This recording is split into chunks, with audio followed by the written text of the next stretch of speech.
ले आवा देवरू दर्द के दवाई और सूत गईली सैया से रतिया चपक के ककरी भइल बा कमरिया लपक के ककरी भइल बा कमरिया लपक बाड़ा न होश में मातल तू जोश में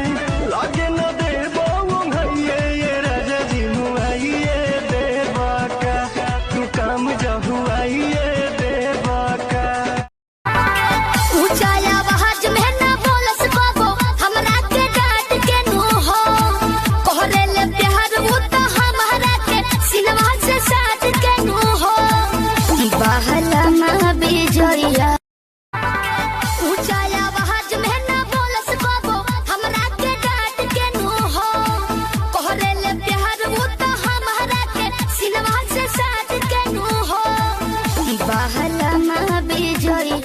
दामन नीचे पैरी जुती बनगी देखो चीज कसुती यगज बन पानी ने चाली यगज बन पानी ने दामन नीचे पैरी जुती बनगी देखो चीज कसुती यगज बन पानी ने चाली यगज बन पानी ने देखो इसको हार से लड़की है के हूर है जादू इसके रूप में ये कितनी मगरूर है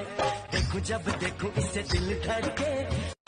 घरवा में नहीं खे पानी जाए अकेल हवा जान खेले मोहब्बत के खेल नाये मोरा को दर्द देबो कोरवा में छाती दूर होती ना काला रंग होलिया में तोहरा हो चोलिया में भगल उठा के कहे घाघारी अरे घाघारी जो बनवा हकी गाल गारी ले आवा देवरू दर्द के दवाई और सूत गईली सैया से रतिया चपक के ककरी भइल बा कमरिया लपक के ककरी भइल बा कमरिया लपक मिर्चाई लगा था का लगी ना बाबू बाबू कहेलू तू यार के